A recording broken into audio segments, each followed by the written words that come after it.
Salut Yann, comment ça va? Eh bien une fois n'est pas coutume, mais ça va super bien. Cela fait plusieurs semaines que toi et moi travaillons sur le sujet d'aujourd'hui, et je suis bien heureux qu'enfin nous puissions sortir cette vidéo. En effet, le sujet que nous allons aborder nous a demandé pas mal de recherches, à cause du passé historique de cette dernière, ainsi qu'à la difficulté de trouver des images d'archives pouvant être utilisées. Mais peut-on dire et dévoiler tout de suite le sujet que nous allons développer? Eh bien oui, je ne pense pas que cela pose de problème. Le voyage que nous allons donc entamer aujourd'hui trouve sa source en Papouasie-Nouvelle-Guinée, endroit où est apparue une bien mystérieuse maladie. Une maladie qui, vous le verrez, aura des répercussions jusqu'à aujourd'hui. Et maintenant que nous avons dit cela, je pense qu'il est temps pour vous et nous d'entamer ce nouvel étrange voyage. Alors bonne route.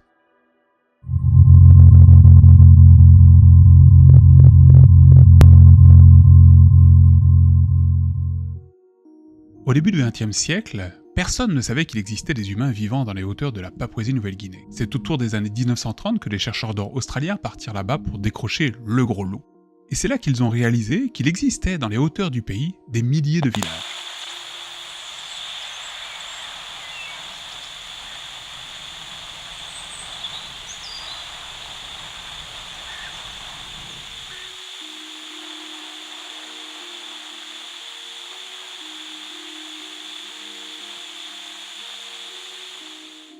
Et c'est suite à cette découverte, dans les années 1950, que des chercheurs, des médecins et des anthropologues décidèrent d'aller sur place pour parfaire leurs connaissances. C'est là qu'ils ont commencé à entendre parler d'un phénomène extrêmement mystérieux. Un phénomène qui, aux yeux de la population locale, s'apparentait à de la sorcellerie. Maintenant, vous, homme blanc, vous pensez que le kourou est une maladie? Mais j'ai vu mon père le pratiquer. C'est de la sorcellerie. Je sais comment faire cette sorcellerie. Je peux vous faire trembler et tomber, comme vous l'avez déjà vu. Je peux faire cette sorcellerie. Je peux même le faire aujourd'hui. Je peux l'appliquer sur toi. J'ai vu mon père pratiquer cette sorcellerie et j'ai appris à le faire moi-même. C'est une des mauvaises choses que j'ai faites. Puis la sorcellerie s'est répandue dans le village. Elle s'est répandue partout. Il faut bien se rendre compte qu'en Papouasie, bien que ce pays soit officiellement chrétien, aujourd'hui, la sorcellerie fait partie intégrante de leur manière de vivre et de penser. Pour exemple, on vous a dégoté ce petit témoignage d'un policier local parlant de la sorcellerie. Et vous allez entendre qu'il explique que là-bas, la sorcellerie passe au-dessus des lois, au-dessus de toutes les autres croyances. Je suis policier et je travaille au département des homicides. Je suis là depuis 43 années. Nous nous disons chrétiens, mais en fait, nous ne faisons que le prétendre, car la sorcellerie existe encore. Lorsque les croyances sont fortes, alors c'est ça qui arrive. C'est vrai que la sorcellerie a été utilisée pour tuer des gens. Je peux le dire franchement, je crois en la sorcellerie. Dans la plupart des cas sur lesquels nous avons travaillé, le crime est camouflé au sein du village. Nous avons trouvé beaucoup de corps dans la rivière Asaro. Ils les mettent dans des sacs de 50 kilos, attachent leurs mains et leurs jambes et les jettent dedans, alors qu'ils sont encore en vie. C'est comme cela que certaines femmes meurent. Il y a beaucoup de cas comme ça. C'est pas un secret, tout le monde le sait. Bien entendu, comme vous l'imaginez bien, les scientifiques sur place vont s'intéresser à cette sorcellerie, et principalement à ce mystérieux phénomène qui semble envahir une ethnie en particulier. Cette ethnie s'appelle les Forts.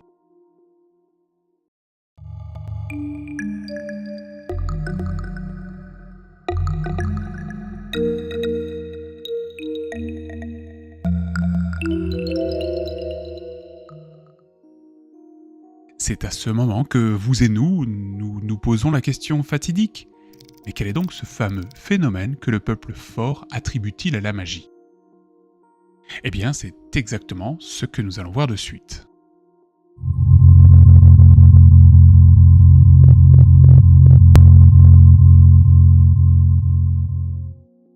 Au sein du peuple fort, depuis quelques années, apparut un bien étrange phénomène. Ce dernier, avant l'arrivée des scientifiques, était attribué à de la sorcellerie souvent employée dans les villages alentours. Puis un jour, il est un scientifique qui, à son arrivée en territoire fort, intrigué, demanda alors à voir, à observer le résultat de cette sorcellerie. Sorcellerie que la tribu fort appelle le kourou. Kourou a été observé seulement dans les montagnes des régions de l'est des hauteurs des territoires de la Nouvelle-Guinée du Sud et à l'est du mont Michael, ainsi qu'à 30 miles au sud-ouest de Kainantu, là où vivent les forts. Ces derniers, ainsi que les tribus avoisinantes, sont en paix depuis seulement 5 années, et les guerres entre tribus, les rituels, la sorcellerie ainsi que le cannibalisme, incluant le fait de se nourrir des personnes décédées, ont tous et toutes été encouragés à ne pas être perpétués par le gouvernement. Et voici à quoi ressemble ce fameux kourou.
Mais qu'est-ce que ce scientifique sur place a-t-il pu constater de quoi fut-il le témoin? Le scientifique présent sur place, ayant été témoin de cette sorcellerie, se prénomme Michael Alpers.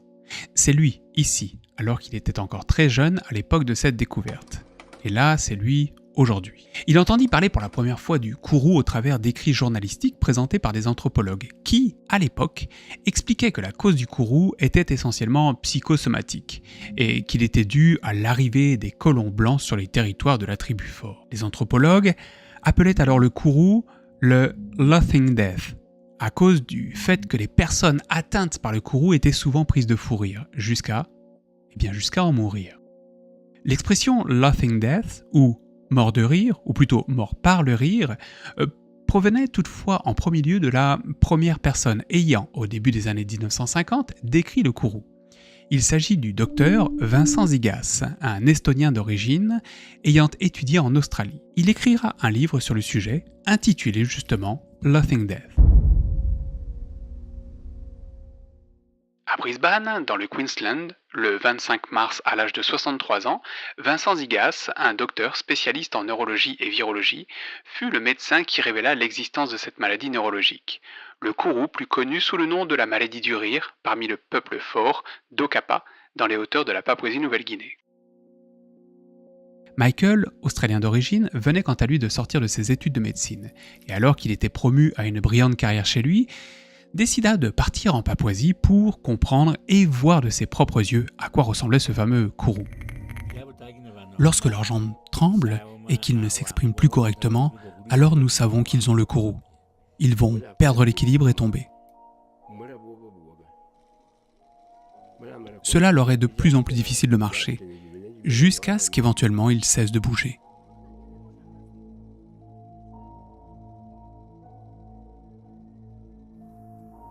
Hélas, le kourou semble s'attaquer plus particulièrement aux enfants, ainsi qu'aux femmes.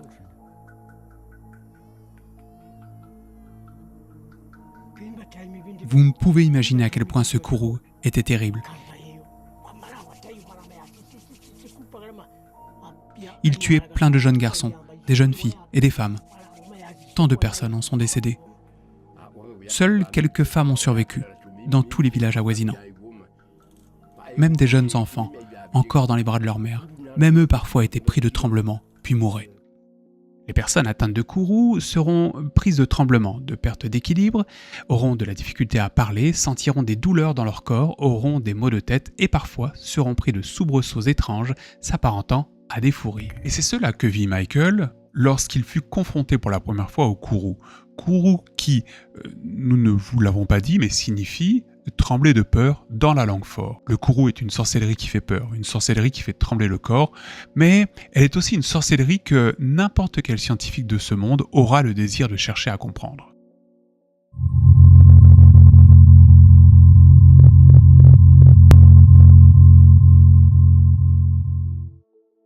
La première chose qui vient en tête de tout bon médecin, un témoin du kourou, est qu'il s'agit sans nul doute d'une maladie. Alors oui, une maladie, mais laquelle? Surtout que le kourou a deux particularités qui la distinguent des autres maladies.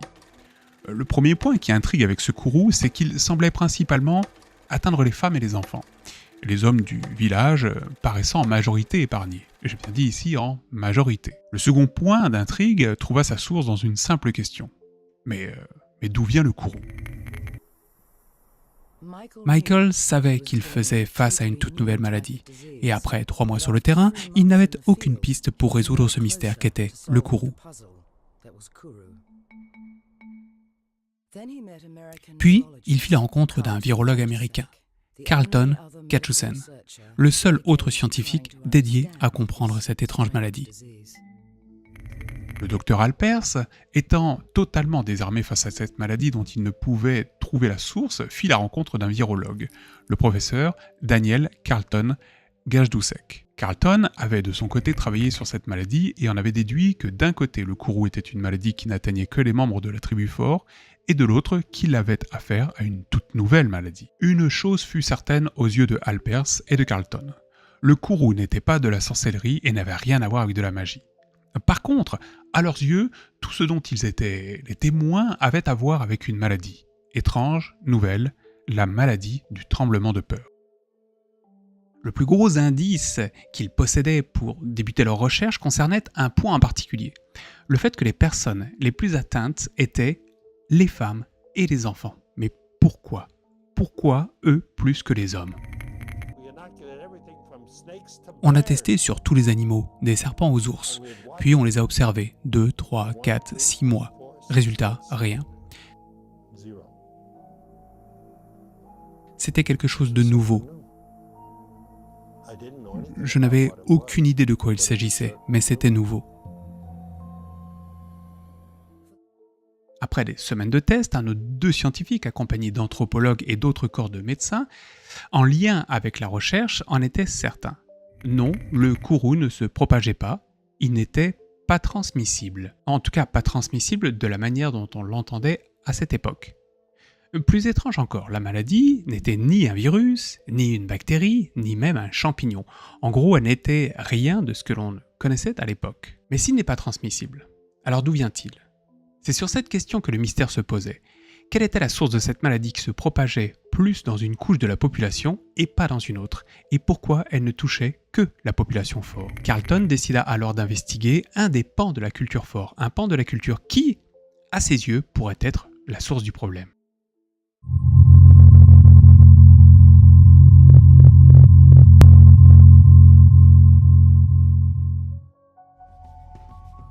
Cet endroit de Papouasie était différent des autres. Ici, il y avait beaucoup de combats avec les autres, les ennemis. Si l'un de nos guerriers mourait d'une flèche, nous mangions alors le corps.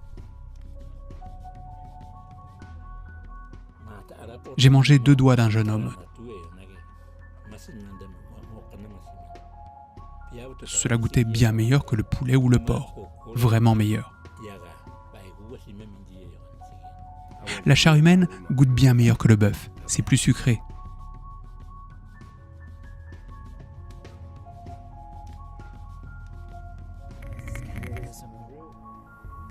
La viande humaine a un goût très sucré.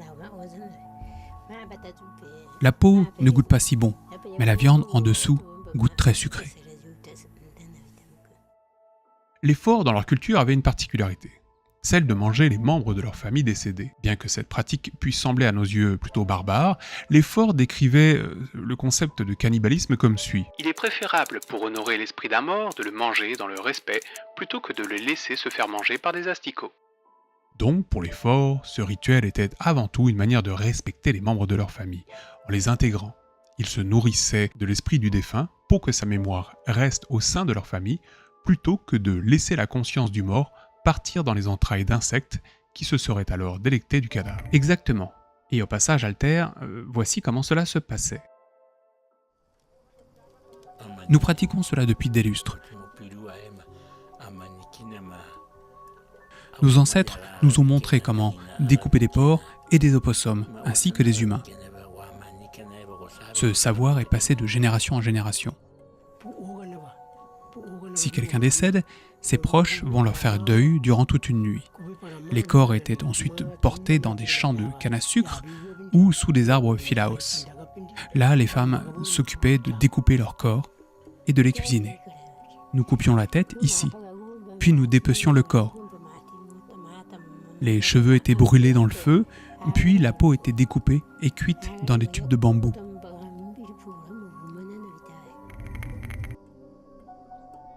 Le bas du corps était donné à la belle-sœur. Les mains au fils de l'épouse. Les épouses, recevant les mains, étaient heureuses. Elles disaient « Ces mains travailleuses m'ont beaucoup apporté ». Tous les os étaient broyés et mangés. Les habits et les biens des défunts étaient rassemblés, puis également mangés par l'épouse et les femmes de la famille. Le crâne était broyé et mangé. Et le cerveau? Oui, il mangeait le cerveau. Très peu d'hommes mangeaient les cadavres. Les guerriers n'en mangeaient pas. Nous pensions que cela nous rendrait faibles lors des combats contre nos ennemis.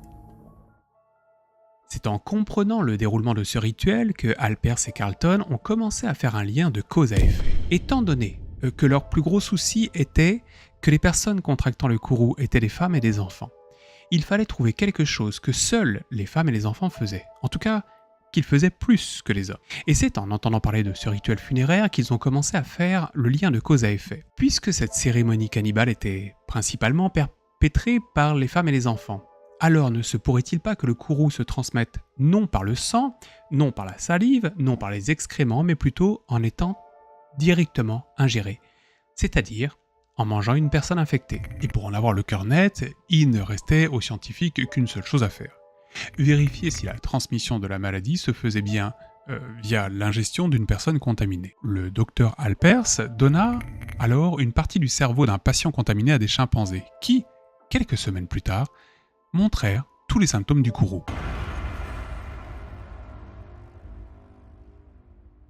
Un syndrome clinique étonnant, proche du kourou, chez l'homme s'est développé chez les 3 chimpanzés de 18 à 21 mois, lesquels ont été inoculés avec des morceaux de cerveau provenant de différents patients atteints du kourou.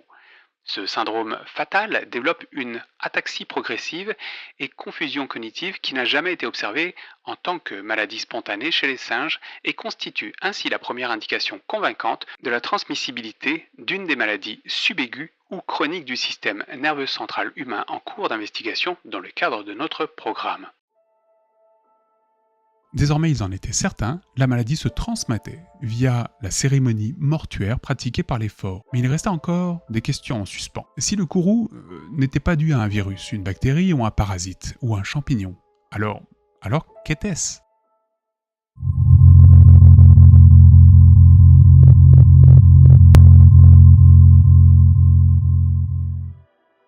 Maintenant, on le sait bien. Bien que nous n'en doutions que peu, mais le kourou n'est rien, ou plutôt le kourou n'est en rien le produit d'une quelconque sorcellerie. Et on sait également pourquoi les forts sont victimes du kourou.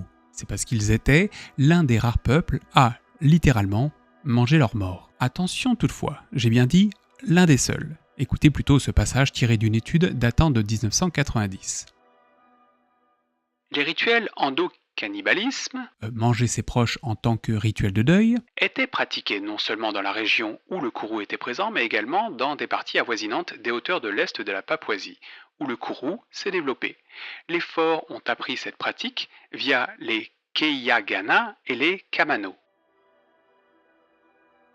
Donc là, nous apprenons que ce rituel cannibale ne provient pas des forts, mais que ces derniers l'ont pris à d'autres ethnies. Exactement. Et c'est ce point qui a fait émerger une autre question. Si les forts et leur entourage, les peuplades les entourant, étaient les seuls à être touchés, cela voulait dire que l'origine de la maladie, la première personne à l'avoir contractée, venait nécessairement de ce secteur. Mais qui alors? Quand? Dans quelles circonstances? À cette question, la réponse va venir dans quelques instants. Pour l'heure, continuons notre histoire. C'est alors que le gouvernement de la Papouasie, alors sous la tutelle de l'Australie, décida de mettre en place plusieurs mesures pour assainir le pays. En gros, ils ont poussé les tribus à se convertir au christianisme, mis en place des plans pour collecter des données démographiques, forcé l'implantation d'institutions administratives et demandé au peuple de ne plus pratiquer le cannibalisme. Les administrateurs ont rassemblé les chefs du village pour nous demander d'arrêter de manger de la viande humaine. Nous avons totalement arrêté. Lorsque les Blancs sont venus, certains le faisaient encore en cachette. Mais lorsqu'ils ont rassemblé les chefs du village, alors on a tout stoppé.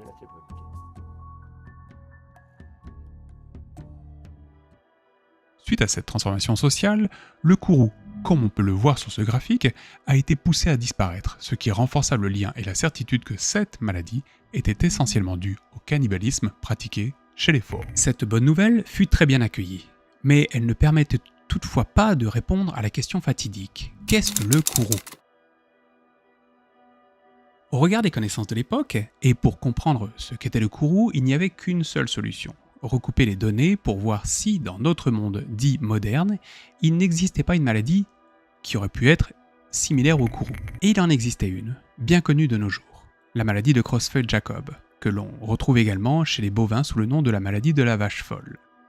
Et s'il y a une chose que l'on a compris de cette maladie, c'est que cette dernière, dans certains cas, apparaît de manière spontanée.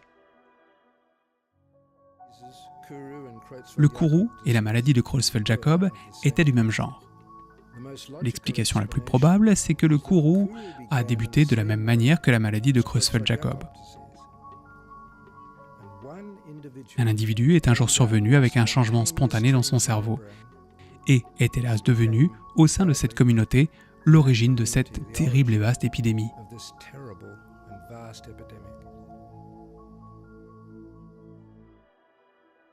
Cette conclusion du docteur Alpes nous donne enfin l'origine de la maladie, une apparition spontanée. Un jour, au cours du XXe siècle, au sein de la tribu fort, l'un de leurs membres est né avec.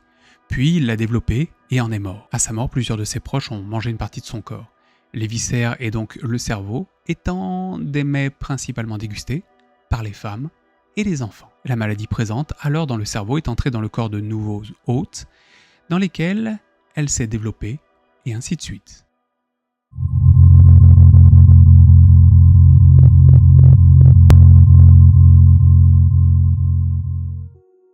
Il reste en conclusion 2-3 points que nous souhaitons aborder. L'un de ces points concerne l'agent infectieux, passant d'un homme à un autre ayant permis le développement du kourou. On sait aujourd'hui qu'il s'agit du prion. Pour mieux comprendre ce qu'est le prion, écoutons le professeur Vincent Béringue, chercheur en virologie et immunologie moléculaire à l'INRA.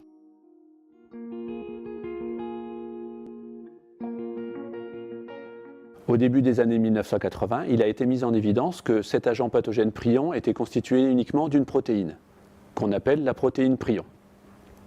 Cette protéine prion, elle existe sous deux états. On va dire qu'il y a une bonne protéine prion et une mauvaise protéine prion. La bonne protéine prion, elle est exprimée chez tout le monde, chez l'homme, chez l'animal, essentiellement dans le cerveau. La mauvaise protéine prion, elle a la même séquence en acides aminés, c'est-à-dire que son squelette qui la constitue est le même. Par contre, sa forme dans l'espace est différente. La protéine prion va avoir une forme qu'on va dessiner comme ceci. La protéine prion pathologique va avoir une forme complètement différente qui va lui donner des capacités assez extraordinaires de résistance. Elle ne sera plus éliminée par l'organisme. Elle sera capable de résister dans l'environnement. Et surtout, elle va être capable de se mettre en contact avec la forme normale de la protéine prion et d'induire son changement de conformation, son changement de structure, qui va faire que cette protéine qui était normale va devenir également pathologique. Les prions qui vont commencer à se répliquer vont convertir d'autres protéines prions normales, et on a un cercle vicieux qui se met en place et qui va à terme faire que la protéine prion sous sa forme pathologique va se déposer dans le cerveau et va être responsable de la neuropathologie qui est observée dans les maladies à prions, que ce soit chez l'homme ou chez l'animal. Le prion est encore aujourd'hui mal connu, mais c'est lui le coupable, la cause de cette sorcellerie qui a fait disparaître 2% de la population fort par année, de 1900 à 1950. Le kourou fut par ailleurs le plus grand cas de maladie à prion connu jusqu'à nos jours, puisque même le scandale de la maladie de la vache folle n'a pas fait, en proportion, autant de morts. Mais il est encore un point d'intrigue, une énigme dont on ne connaît pas encore la réponse. Michael était de retour en Papouasie-Nouvelle-Guinée, où un grand nombre d'adultes et d'adolescents continuaient à mourir, même 15 années après avoir stoppé le cannibalisme.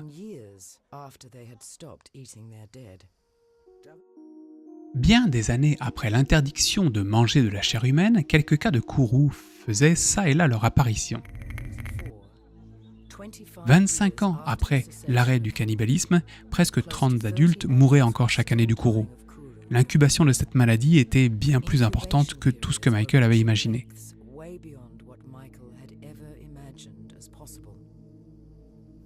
Je ne savais pas combien de temps l'épidémie durerait, et les études devaient continuer durant la prochaine décennie. Et nous pensions cela à chaque nouvelle décennie. Et comme vous venez de l'entendre ici, même 25 ans après, une vingtaine de cas par année étaient relevés, ce qui a amené la communauté scientifique à se questionner sur le temps d'incubation du kourou, dont la fourchette va, pour l'heure, de quelques mois à plusieurs dizaines d'années. La fin du cannibalisme a mis un terme au kourou. Le dernier cas enregistré fut en 2005. Cependant, cela reste la première maladie décrivant la transmission d'une forme d'encéphalite spongiforme, dévoilant le mystère des maladies à prions. Vous l'aurez compris, le kourou, cette sorcellerie qui a intrigué la science et les scientifiques dans les années 1950, a été la première maladie à prions dont il a été démontré la transmissibilité par ingestion, excusez-moi pour le mot, par ingestion, ce qui fut une avancée majeure pour la science. Il reste désormais un tout dernier point que nous allons vous partager. Nous avons parlé dans cette vidéo du Dr Carlton, qui a beaucoup travaillé sur le cas du kourou. Ce dernier se fera même féliciter pour son travail en obtenant, écoutez ça bien, le prix Nobel en 1976. Et pour cela, bravo à lui pour cette distinction. Sauf qu'en fait, non, pas bravo du tout, car ce dernier a également été arrêté pour pédophilie. Voici un bout d'article du Los Angeles Times qui lui a été consacré. En 1996, l'un des garçons, qui était alors un adulte universitaire, vint voir la police pour dénoncer le fait que, lorsqu'il était enfant, son père adoptif avait abusé de lui. Le FBI a alors enregistré une conversation entre lui et Gert-Jusek Carlton. Conversation dans laquelle le docteur avoua qu'il était un pédophile et qu'il avait alors sexuellement abusé du garçon ainsi que de beaucoup d'autres habitants chez lui. Aujourd'hui décédé, Carlton passa quelques années en prison seulement. Cette pourriture, excusez-moi du mot, avait en fait adopté plusieurs enfants provenant de Micronésie ainsi que de la Papouasie-Nouvelle-Guinée, prétextant les ramener dans son pays pour leur offrir une meilleure vie. Voilà, il nous fallait souligner ce point car on ne peut pas donner de couronne de laurier à celui qui a agi ainsi malgré ses recherches et malgré son prix Nobel. Il n'y a pas d'excuse. Cette vidéo touche désormais à sa fin, merci de l'avoir suivi jusqu'au bout, on vous embrasse comme d'habitude, si la vidéo vous a intéressé, partagez-la, le petit commentaire, le petit pouce patati patata, on connaît la gamique de YouTube. Merci en tout cas à vous tous et à vous toutes d'être là, allez ciao bye, on vous dit à la prochaine, ciao bye, prenez soin de vous et à la prochaine.